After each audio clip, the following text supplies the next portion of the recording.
Bueno, en poco más de media hora les voy a presentar una posible alternativa al actual modelo económico. Y la primera pregunta es, ¿hace falta una alternativa al actual modelo? Y hay encuestas que ya hemos visto en este folio, una mayoría incluso constitucional, o sea, muy notable, en 20 países dice claramente que el actual modelo no está sirviendo ni a la sociedad en su conjunto ni al planeta. Eso en 20 países. Una encuesta más precisa en mi tierra, en Austria y también en Alemania, que comparto con el señor Koch, pues un increíble 90% de la población consultada de forma representativa está deseando en estos términos otro modelo económico. Esta encuesta ha sido repetida 2 veces y el resultado ha sido el mismo. ¿Por qué un porcentaje tan alto de la población está deseando un cambio sistémico? La respuesta es porque la crisis es sistémica. No solamente es una crisis de paro o de exclusión social o de desigualdad creciente, sino que la crisis tiene facetas inmateriales igual de importantes. Es una crisis de sentido, es una crisis de valores, es una crisis de democracia, es una crisis de poder, de sobreconcentración de poder, es una crisis ecológica que nos afecta en el alma a todas las personas que estamos conectados con nuestro espacio vital, con la madre tierra. No voy a entrar en el análisis, con esto solo quiero enseñar y justificar por qué es un porcentaje tan alto de la población en países supuestamente tan afluyentes como Austria y Alemania que está deseando un cambio. Así que la próxima pregunta, ¿hay alternativas? Hay políticos que dicen que no hay alternativas. Margaret Thatcher ha sido una política muy destacada de Gran Bretaña en los años 80. La señora de hierro, creo que se llamaba en español, y ella decía literalmente, no hay alternativas. There is no alternative en inglés. Por eso se logró el apodo de Tina. Y la respuesta de los movimientos sociales de la población en muchos países es siempre alternativas en su propio plural. There are plenty of alternatives. Tapas en español. Y las alternativas son tan ricas como las tapas en España y otros países, y la economía del bien común es una de ellas. No es la única alternativa, es una faceta del mosaico de las alternativas y a lo mejor una de las más recientes, porque hace 5 años no existía simplemente. Y preguntándonos por qué tiene una difusión tan rápida, en 5 años se ha difundido a más de 50 países en todos los continentes y son ya casi 2.000 empresas que están apoyando ese modelo y ese proceso. Y una posible explicación es porque precisamente no solamente es un modelo teórico y científico, sino a la vez es un proceso muy vivo, con mucha dinámica, apoyado por miles de personas, de empresas, de municipios, de universidades, institutos y escuelas superiores. Y tercero, nosotros hemos desarrollado un camino de posible implementación, porque eso sí ha sido un reconocimiento muy decisivo en los últimos 15 años de actividad política, apartidaria, pero sí eminentemente política, que las más hermosas alternativas, los más atractivos modelos y conceptos de poco sirven si no les gustan a los gobiernos y parlamentos. Y aunque están apoyados por el 90%, por la aplastante mayoría de la población. Y por eso hemos desarrollado un proceso democrático, realmente democrático, de implementación. Y en su conjunto, esto les parece una alternativa holística a muchas personas y por eso atrae a cada día más personas e instituciones a participar y co-crear. Pero empecemos por el modelo es holístico en sí. Yo no soy economista, quiero acentuar esto en esta facultad, no porque no me interese la economía, en absoluto, me interesa mucho, me mueve el corazón, pero yo creo que hace falta un enfoque universal hacia la economía. Yo quería estudiar ciencias universales y a la hora de tocar la puerta de las universidades con el objetivo de estudiar ciencias universales, me contestaron, pues aquí estás equivocado, chico. Yo pregunto, pero ¿cómo puedo estar equivocado con mi aspiración de estudiar ciencias universales en las instituciones que se llaman universidades? Y la respuesta fue, ¿a eso te refieres el nombre? Pues eso viene de la universitas. Y la universitas se refiere a la unión de los investigadores y los profesores y los estudiantes, esa unión, esa comunidad dentro de la institución. Pero por favor, el nombre de la universidad no se deriva de la universitas, el nombre de la universidad se deriva de la palabra universo. Y universo en latín se compone de otras dos palabras, unum y versum, y quiere decir literalmente un solo verso. Es decir, todo lo que podemos observar y reconocer es un todo coherente, más literalmente un poema o una canción. Y eso me interesaba, reconocer qué es lo que contiene el mundo en su más íntimo interior, citando a Goethe, pero eso no es posible en las instituciones que llevan esa promesa en el título de su propia institución. Y por eso yo propongo, por el hecho de que las universidades de hoy solamente están ofreciendo disciplinas o fragmentos del todo limpiamente diseccionados uno del otro, pues que se renombren en multiversidades por otro camino que la Humboldt University, porque la Humboldt sería una universidad de verdad, ¿no?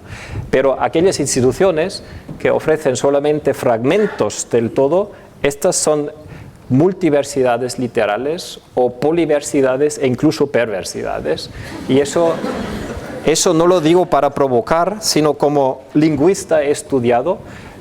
La etimología siempre conduce a la verdad de las palabras. Etimos, la verdad en griego, logo del concepto, la verdad del concepto. Y pervertere no es una palabra negativa, sino simplemente quiere decir poner de los pies en la cabeza, invertir. Eso es el significado literal de pervertere en latín. Y si una institución que promete ofrecernos el acceso al todo, a un solo verso, y después solo ofrece el acceso a fragmentos del todo, eso es una inversión muy pura. Y por eso esa propuesta. Y la ciencia económica es un ejemplo de esa fragmentación progresiva incluso, porque la ciencia económica se va separando en su ortodoxia clásica. Pido disculpas a todos los economistas que tengan una visión más general, más global de su disciplina, pero sí me permito a criticar un poquito la ortodoxia clásica de la ciencia económica y pueden juzgar ustedes mismos si doy al blanco con esta crítica o no, que no soy el único que está criticando. La ciencia económica se va separando de sus múltiples contextos que ven en este folio y son una ciencia muy joven. El más famoso economista de todos los tiempos, que no es un austríaco, sino es el famoso, sí, el Adam Smith, ¿no? Él era economista por su formación. Él no podía ser economista porque la ciencia económica en su tiempo no existía, ¿no? Él era filósofo en Glasgow e incluso filósofo moral. Y el primer libro que escribió antes del famoso Bienestar de las Naciones, pues lo escribió acerca de los sentimientos, ¿no?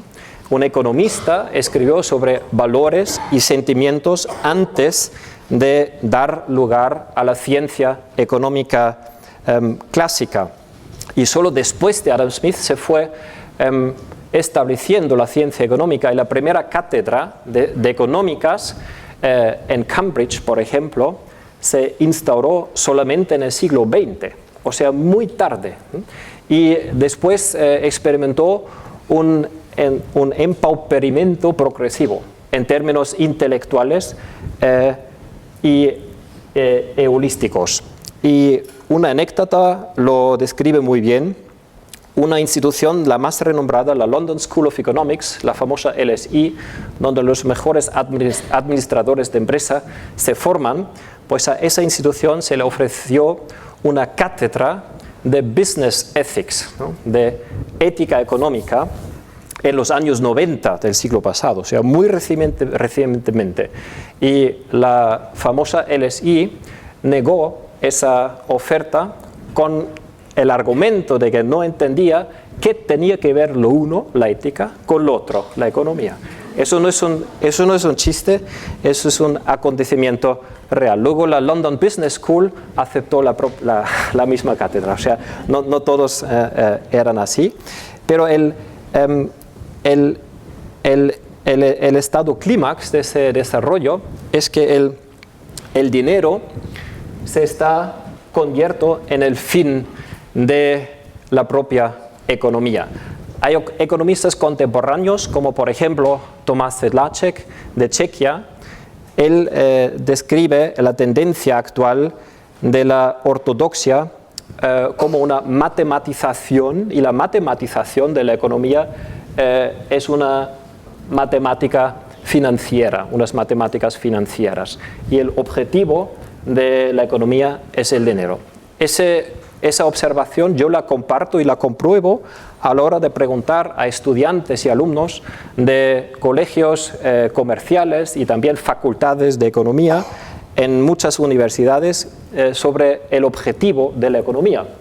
La respuesta sigue siendo en muchas partes del mundo, pues el dinero, ganancia de dinero, el beneficio, en muchas instituciones. Yo luego pregunto, ¿pero quién dice eso? Pues así lo aprendemos, señor Felber. Yo pregunto, ¿pero y cómo lo justifican aquellos que os dicen eso? Ni idea. O sea, aprendemos cuál es el objetivo de la economía, pero no sabemos por qué debe ser ese el objetivo de la economía. Y yo, desde la intuición, me pregunté, como no he gozado la formación económica académica, pero la intuición, ¿cuál debe ser el objetivo de la economía si solamente es una herramienta para las sociedades humanas con sus valores, con sus reglas democráticas, dentro del regazo ecológico del planeta Tierra? Y la respuesta de la intuición ha sido, pues, el bien común. Y pues antes me preguntaba muchas veces, ¿estoy loco? Y hoy lo que hago, en vez de preguntarme si estoy loco, pues consulto fuentes distintas, como por ejemplo los documentos más importantes de países democráticos, que son sus constituciones. A ver, ¿qué nos cuentan las constituciones de países democráticos acerca del objetivo de la economía? Y esto es lo que he encontrado. Dice muy claramente lo mismo que mi modesta intuición. Y esto no es un error y ni tampoco una excepción, sino esta es la regla sin excepción. Todas las constituciones que nos dicen algo acerca del objetivo superpuesto de la economía dicen lo mismo, que es el bien común. La propiedad obliga. ¿Qué es una propiedad? Una empresa es una propiedad por antonomasia. Y una empresa privada es una propiedad, una empresa pública, como una universidad, por ejemplo, es una propiedad, una empresa colectiva es una propiedad.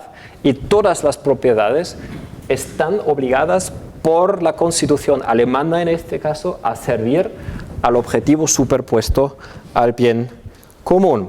Y esto no quiere decir que el dinero o el capital sea algo malo. Solo quiere decir que el dinero y el incremento del capital no es el objetivo, solo eso. El dinero y el capital son el medio de la actividad económica. Lo acentuó mucho porque luego vamos a ver por qué lo acentuó tanto. Echando un vistazo a la Constitución española, repite algo que es muy frecuente en casi todas las constituciones. Casi todas las constituciones de países democráticos dicen que el bien común no solamente es el objetivo de la economía en especial, sino que también de la comunidad democrática, del Estado democrático en general. Esto lo dicen prácticamente todas las constituciones, también la española. No con las mismas palabras, pero habla del bien de quienes integran la nación, que es el bien común. Y luego en la parte sobre la economía repite el mismo pensamiento que la Constitución de Baviera y de Alemania, que la riqueza está subordinada al interés general, que es un sinónimo perfecto del bien común. Próxima pregunta. ¿Esto es algo nuevo? ¿Buen mensaje? No. Esto siempre ha sido así, sin excepción, hasta en el pensamiento occidental. Porque sabemos, es cosa de cajón que en culturas no occidentales no se ha inventado el capitalismo. El buen vivir en América Latina, el Ubuntu en África o la filosofía budista, solo para dar un ejemplo, de Asia, pues siempre han puesto el bien común en el centro de la convivencia humana y en concreto de la economía.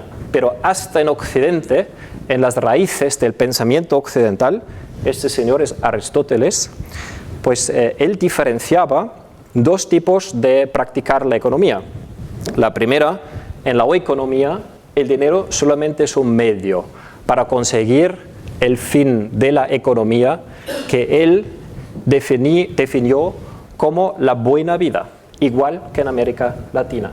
Pero si esta relación, el dinero sobre el medio, se invirtiese, él lo consideraba antinatural y yo llamaba crematistique, capitalismo. En el capitalismo, ojo con todos los ismos, en el capitalismo, el incremento del capital es el objetivo de la actividad económica y el bien común, o bien un efecto secundario, o bien un instrumento para conseguir el fin, que es el incremento del capital. Y la economía es un perfecto sinónimo de la economía del bien común. El dinero solo es el medio y el objetivo es el bien común. Esa inversión de fin y medio es tan clave que quiero visualizarlo con un último gráfico que ojalá sea más fácil de recordar que 1000 de mis palabras. Aquí a lo mejor. Ah, sí. ¿No?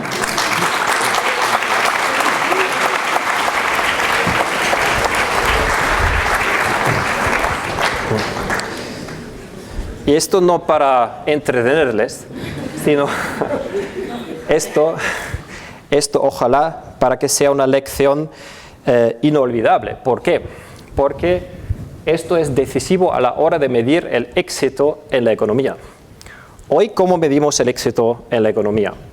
En los 3 niveles. En la economía nacional, ¿con qué indicador medimos el éxito? Con el PIB, sí. En una empresa, ¿cómo medimos el éxito de una empresa? ¿El beneficio espiritual? Financiero. ¿Y el éxito de una inversión, cómo lo medimos? Con la rentabilidad financiera, ¿no? Con el rédito financiero. ¿Y qué tienen en común estos 3 indicadores de medición de éxito económico? El dinero es la unidad de medición. Todos tienen la misma unidad de medición, el dinero. Y ahora 2 preguntas muy malas, ¿no? Muy malas. La primera pregunta, ¿el dinero es el objetivo de la economía? En la práctica, en parte, puede que sí. Si consultamos las constituciones, claramente que no. No, el dinero no es el objetivo, es el medio. Y ahora la peor pregunta que puedo hacer en esta tarde. ¿Qué es más correcto? ¿Qué es más inteligente y sensato? ¿Medir el éxito a lo largo de los medios y su acumulación? o medir el éxito a lo largo de los fines y su alcance? Casi retórica la pregunta, pero ¿qué hacemos? Aquí tenemos una contradicción. Tenemos una contradicción muy clara entre la metodología de medición de éxito económico real y existente y los mandatos constitucionales acerca del fin de la economía. ¿Y cómo resolvemos esa contradicción? Pues de forma democrática.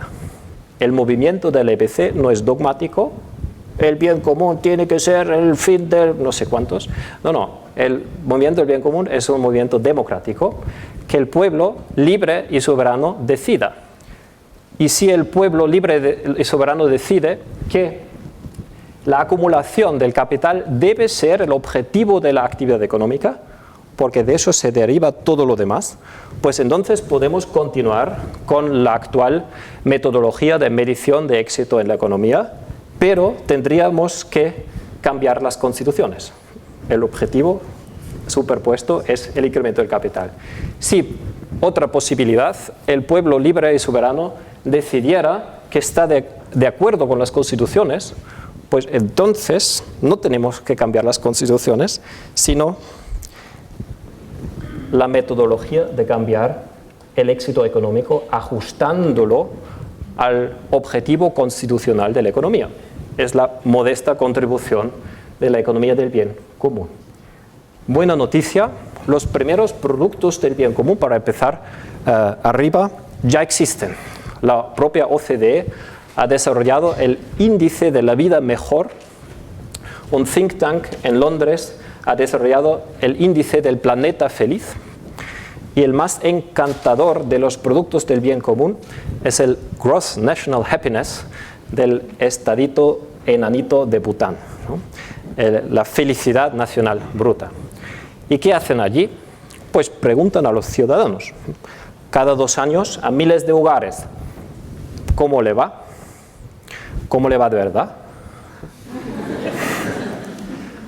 ¿Cómo les dirá algún día a sus hijos? ¿Confía de sus vecinos o de la primera persona que se le encuentra en la calle? ¿Cómo le va al ganado en el pasto, al bosque, a los árboles, a los peces en el río? Los peces en el río. ¿Puede tomarse un baño en el río sin riesgo de salud? ¿Puede beber el agua del río sin riesgo de salud? Así sucesivamente. La propuesta del movimiento democrático de la economía del bien común no es copiar la experiencia bonita, encantadora del Estado de Bután, sino reunirnos en las menores unidades políticas en esta tierra, en este país, en los municipios del bien común o democráticos y componer entre la ciudadanía soberana los 20 ingredientes más relevantes de calidad de vida y con esto crear el índice de bien común local. Y gracias a un mecanismo de delegación a la Asamblea Económica Nacional vamos a sintetizar el producto del bien común. Pero no van a decidir los delegados, sino los delegados solamente van a preparar las alternativas finales para que el pueblo soberano tome la decisión final del producto del bien común democráticamente compuesto. Y si el producto del bien común crece, tenemos absoluta certeza de que nos va mejor. O bien el paro ha caído, o bien la exclusión ha disminuido, o bien la cifra de los desahucios ha disminuido, o bien la brecha en ingresos entre hombres y mujeres ha disminuido, o bien los ecosistemas van saneándose, o bien tenemos una democracia más real o menos guerras. Algo que realmente importa tiene que haber mejorado. Y la segunda relación con el PIB, esa correlación no es fiable. Incluso puede ser negativa entre un PIB creciente y cada una de estas facetas de estos ingredientes que acabo de enumerar. Puede ser negativa en cada uno de los casos. Y la segunda relación fiable es entre el éxito de una empresa individual y el éxito de la nación, o sea, de la economía nacional. Hoy tenemos cierta y fiable esa correlación. ¿No? Es engañoso, ¿no? Porque sí puede ser. Una empresa puede ser financieramente exitosa y a la vez crear empleo, buen empleo, con sentido, sanear el medio ambiente, tratar igual a hombres y mujeres y fortalecer a la democracia. Es posible. Pero igualmente es posible que una empresa duplique o triplique su éxito financiero, su beneficio financiero y a la vez corte la plantilla en varios miles de personas, aumente la presión laboral, contribuya a tasas más altas de burnout y mobbing, discrimine contra las mujeres, socave la democracia y destroce el medio ambiente. Es igualmente posible. O sea, esta correlación no es fiable hoy. En la economía del bien común, esta correlación entre el éxito de una empresa y el éxito de la sociedad en su conjunto es absolutamente fiable. Y este era el sueño del ya mencionado Adam Smith. El famoso Adam Smith soñaba, no solo era Martin Luther King quien soñaba, también soñaba Adam Smith, que basta con permitir la libertad empresarial y los mercados con empresas privadas y automáticamente se va a dar el bien común al final del día. La única deficiencia de esta... ¿Qué es eso? De esa hipótesis, de esa tesis, de ese modelo científico que es una mera esperanza, ¿no? Un científico tan brillante, tan sagaz, tan lúcido, y luego la creación del bien común la reposa en la mera esperanza. ¡Qué flojo, por favor! ¿no? Y por eso, solo una vez, ¿no? Esa flojera se mostró cuando se le escapó una metáfora casi inconscientemente de la mano invisible. No fue un concepto metódico y lúcido, solo una vez en ese tochete del bienestar de la nación, solamente una vez. Y sus biógrafos están casi seguros de que él estaba esperando de que la mano de Dios lo arreglara. Esto tiene arreglo gracias, confiando, creyendo en la buena voluntad de un Dios bueno. Hoy sabemos que la mano invisible no solamente es invisible, sino que no existe. Eso tiene consenso entre los economistas, ¿no? Y la economía del bien común propone esto ha sido, ¿qué ha sido esto? La mano. Sí que existe, lo siento. Dimito en el instante, la mano invisible existe. Me tengo que... Ya. Que, por favor, mano visible, ven.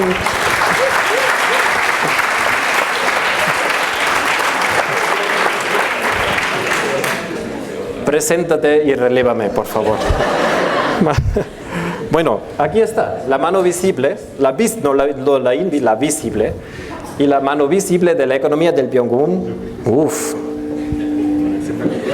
Suave, por favor.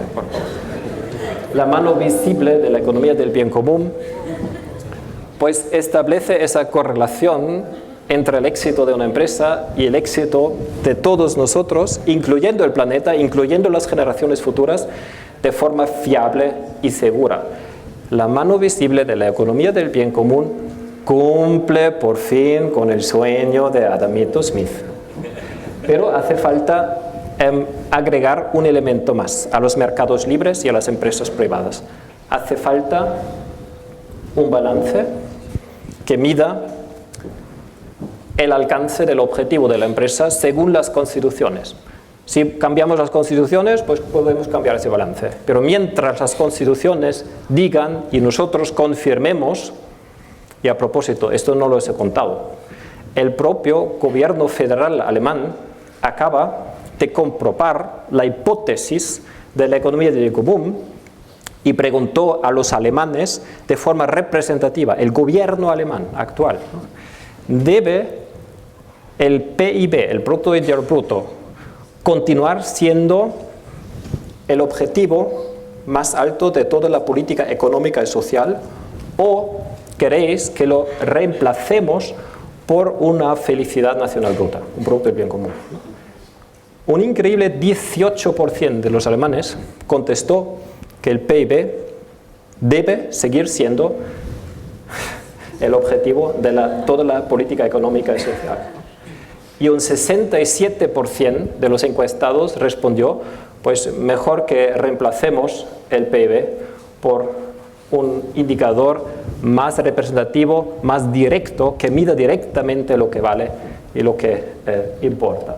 Bien, o sea, la primera prueba democrática ya la hemos pasado, el producto del bien común. Ahora bien, el balance del bien común, ¿qué es lo que hace? El balance del bien común mide cómo una empresa vive ciertos valores que ven en la franja naranja horizontal. Y estos valores son probablemente muy familiares a todos, porque estos valores no nos los hemos inventado nosotros, sino que los hemos encontrado, ¿dónde? En constituciones de países democráticos. Son valores constitucionales los más frecuentes en constituciones democráticas, y la única propuesta de nosotros, la única innovación es pues tomarlos en serio, tomarlos tan en serio para preguntarlos a todas las empresas en un país y luego recompensar a aquellas empresas que vivan estos valores de forma más auténtica y consecuente que otras. Recompensar la fidelidad constitucional en términos éticos, si se quiere. Porque si no, tenemos 5 más esperanzas en la Constitución y no tenemos la garantía de que estos valores se viven en la economía. Bien, pues el primer rendimiento del balance es hacer visible y diferenciable el rendimiento ético de las empresas. Y a lo mejor, brevemente, ¿quién puede mejor explicar el balance del bien común? Una 10añera de Barcelona lo hizo de la mejor manera en todos los tiempos, ¿no? Ella, después de una conferencia, me contactó y me preguntó: Cristian, oye, lo que nos has contado ayer es exactamente el mundo que los niños de hoy queremos para mañana. Y yo quiero contribuir a que esto se difunda. Y voy a hacer una ponencia en mi clase de primaria. Y solo para cerciorarme si he entendido bien, ese balance del bien común mide si el producto de una empresa tiene sentido, si las relaciones laborales son humanas, si la distribución de la renta es justa, si los impactos ecológicos son pequeños y si las decisiones se toman de forma democrática. ¿Te he entendido bien? Pues lo has descrito mejor que... Vale, esto hace un poquito más diferenciado y un poquito más en detalle, pero va por ahí. Y el resultado es que se puede medir el rendimiento ético de las empresas, hacerlo visible y diferenciable en todos los productos y servicios que se negocian en los mercados. No solamente libres, sino libres por ser finalmente éticos.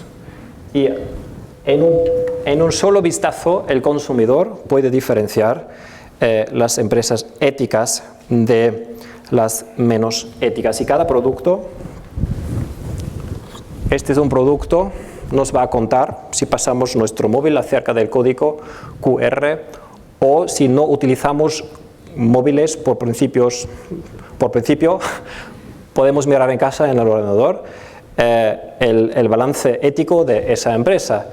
Y hoy los productos nos cuentan quién los producen, en qué condiciones laborales, con qué consecuencias ecológicas, si la empresa es solidaria o canibalista, si paga unos impuestos justos o minimiza los beneficios en paraísos fiscales, si financia partidos políticos o grupos de presión que van en contra del bien común y a favor del bien propio, o que incluso encargan un estudio científico que prueba la inocuidad de los ingredientes dañinos de este producto, ¿no? ¿Esta información nos cuentan los productos? No. Entonces la economía de hoy no es transparente, es intransparente. Pero aquí hay un problema, porque la teoría de la economía de mercado dice que la eficiencia de la economía de mercado reposa en la total transparencia de la información, que toda esa información sea accesible a todo el mundo, con bajo umbral, de bajo umbral, ¿no? O sea, lo primero que el balance del bien común hace es crear mayor transparencia y por lo tanto mayor eficiencia de las decisiones individuales. Pero esto todavía no resuelve el gordo. aunque los mercados se conviertan en transparentes, permanece el gordo. El gordo es ese. El gordo es que los productos éticos, o sea, los verdes, son más caros que los productos menos éticos, porque pues estos valores tienen su precio y pues significa que las empresas menos éticas tienen una ventaja competitiva. Y con permiso, esto es una economía de mercado antiética. Una economía de mercado ética, que todo el mundo está deseando, sería a la inversa. ¿Y podemos conseguir eso? ¿Podemos diseñar inteligentemente a los mercados? ¿O los mercados son leyes naturales que no podemos cambiar? Yo creo que los mercados son decisiones políticas y en el mejor de los casos democráticas, y vinculando el resultado del balance del bien común a un trato legal diferenciado, podemos conseguir precisamente eso, ¿no? Desde impuestos, aranceles, condiciones crediticias, prioridad de la compra y contratación pública y otros incentivos. Un ejemplo, 1000 puntos del bien común, pues la menor tasa de impuestos. 0 puntos del bien común, pues la tasa de impuestos más alta. Otro ejemplo, la empresa más justa en el comercio internacional, 1000 puntos, pues goza de libre comercio como contrapartida, como contraprestación de la comunidad democrática que le agradece gracias por ser tan ética, por ser tan fiel con la Constitución. Pero la empresa menos justa, infiel con la Constitución, pues no te vamos a dar el mismo libre comercio, sino un menos libre comercio y un acceso al mercado, ahora con el TTIP, el acceso al mercado más difícil que a la empresa menos ética. Y en su conjunto, bueno, 2 ejemplos breves más. En la compra pública, las empresas con un balance rojo y naranja no hace falta ni que se presenten, y en las otras, pues vamos a mirar en un segundo vistazo el precio. También importa el precio, pero no es el primer criterio. Y los bancos del futuro, los bancos del bien común,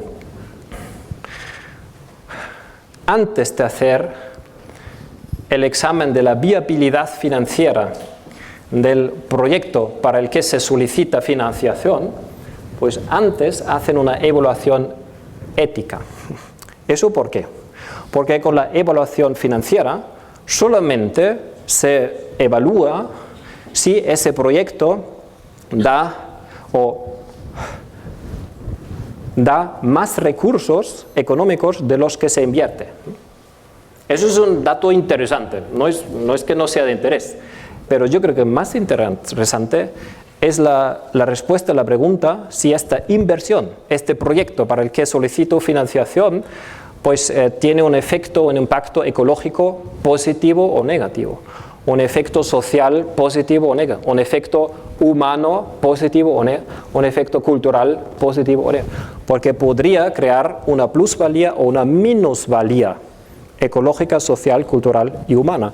Podría empobrecer a la sociedad, disminuyendo el valor de los bienes comunes, desde la confianza, pasando por la justicia, hasta la democracia y la estabilidad ecológica. Estos bienes comunes se pueden enriquecer o expropiar. Una inversión puede expropiar a todos los bienes comunes que son la base vital de la sociedad, y nosotros la seguimos considerando exitosa por el mero hecho de tener un rédito financiero positivo y algo, a lo mejor incluso de 2 dígitos, ¿no? Eso, con toda modestia, es mi crítica a la economía, que no haya reconocido esto porque yo tengo que aportar yo. Esto, con toda modestia y con todo respeto, debería ser un reconocimiento de una economía holística y global. Y solo si la evaluación ética no es negativa, entonces se hace la evaluación financiera, y si pasa ambas, pues se financia el proyecto, pero cuanto mejor o cuanto mayor la plusvalía ética, más favorables las condiciones crediticias. En su conjunto, estos incentivos legales harán que,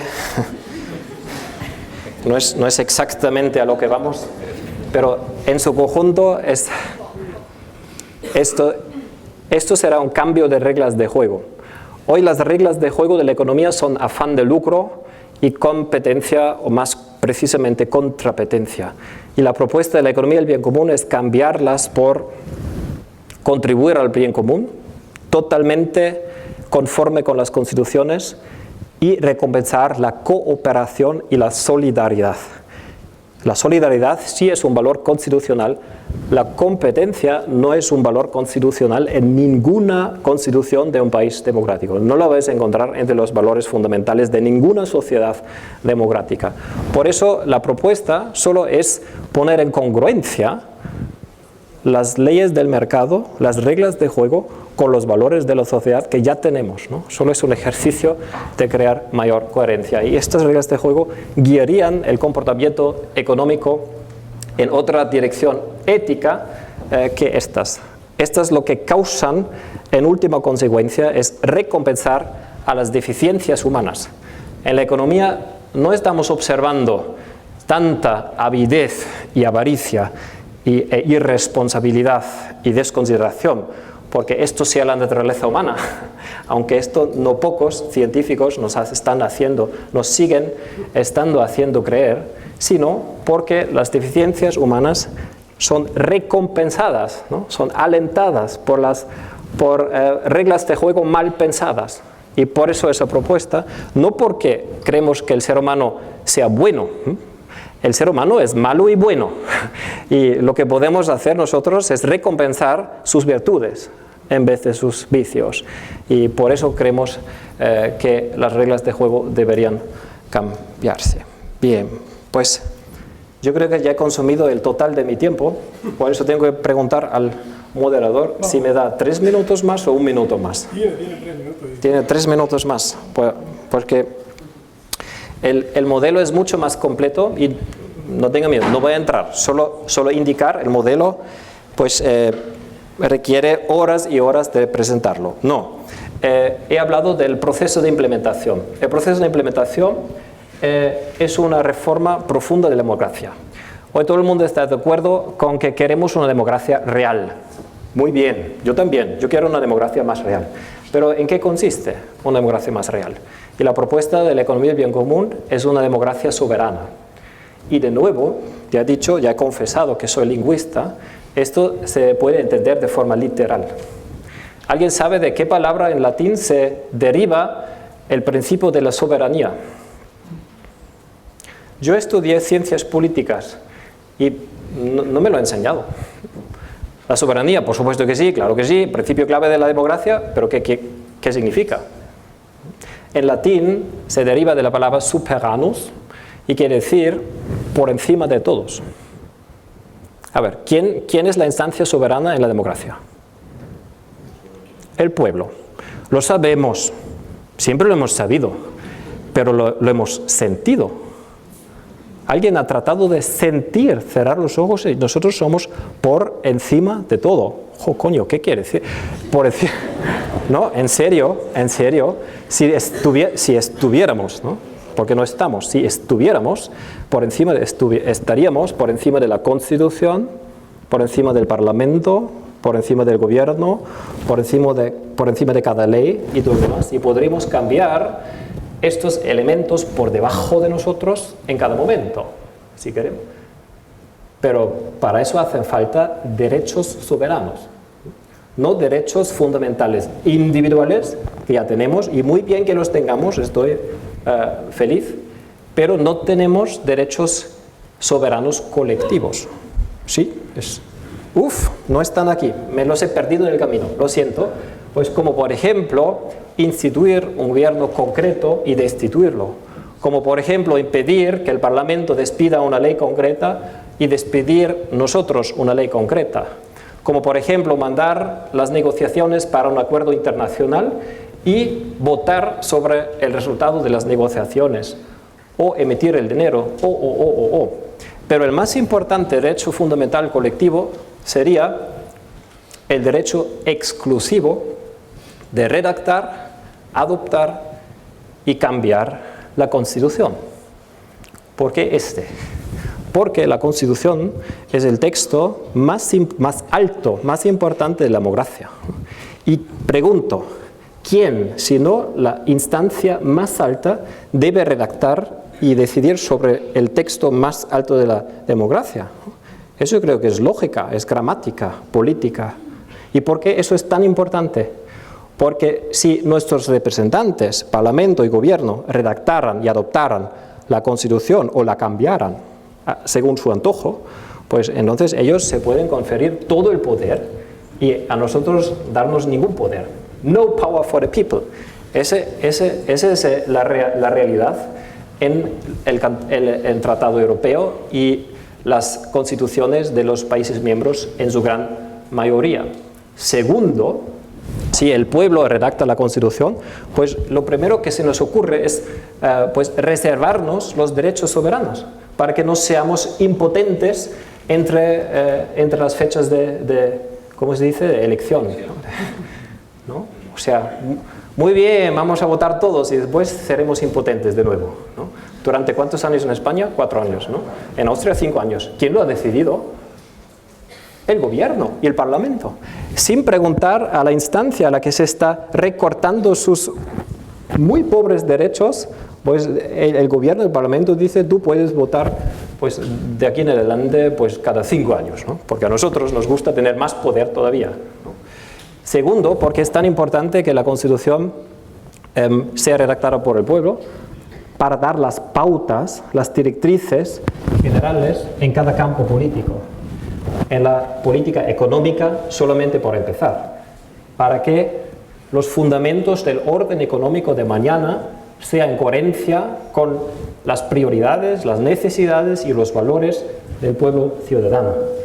Y yo apuesto toda mi fortuna que no hay ningún pueblo soberano en todo el mundo que permitiría bancos gigantescos, que permitiría el rescate de bancos con ánimo de lucro, con dinero de contribuyentes, que permitiría la libre circulación de capitales en paraísos fiscales, que permitiría la desigualdad ilimitada o que permitiría, solo un ejemplo más, patentes sobre seres vivos.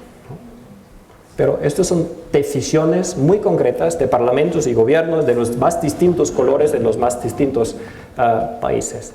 Y esta sería la idea de la Asamblea Económica Democrática en los municipios del bien común. Ahí los ciudadanos libres y soberanos se reunirían en el transcurso de un año. Vamos a tomarnos un poquito de tiempo, reunirnos cada 2 meses y debatir y decidir sobre los 20 piedras angulares del orden económico de mañana. Y esta decisión a nivel municipal, por supuesto que no constituye la Constitución, pero al final pues determinamos un delegado y el delegado vamos a mandarlo a la Asamblea Nacional, que no va a decidir, no tenga miedo, sino va a sortear las alternativas finales que van a ser sometidas al voto del pueblo soberano. Pues normalmente, muchas veces tengo tiempo para estrenar esto en el momento aquí con ustedes. Hoy no tengo el tiempo y quiero respetar el tiempo que se me ha concedido. Por eso hoy cuento ese juego en el más breve tiempo posible. Es un ejemplo. El ejemplo es la cuestión de poder. Hoy el poder se está concentrando sin límite en la economía y eso es un peligro no solamente para la libertad, sino también para la democracia. Y todo pensador liberal siempre ha dicho, y esto lo ha firmado el señor Hayek de la escuela austríaca, y lo ha firmado el señor Milton Friedman de la misma escuela del señor Hayek. La concentración de poder tiene que limitarse para salvaguardar la libertad. Y lo estamos practicando en todos los ámbitos de la vida. Y en ningún ámbito nos parece un atentado contra la libertad, sino a la inversa, si estamos restringiendo libertad en todos los ámbitos, es para salvaguardar la misma libertad de todas y todos. Y el único ámbito donde no lo estamos haciendo es la economía. No hay ningún límite para la desigualdad en la renta, ningún límite para la desigualdad en la propiedad, ningún límite para la desigualdad en el derecho de herencia, ningún límite para el tamaño de las empresas. Y si se pregunta al pueblo soberano, ustedes, si tuvierais el poder de limitar la desigualdad en la renta, ¿la limitaríais?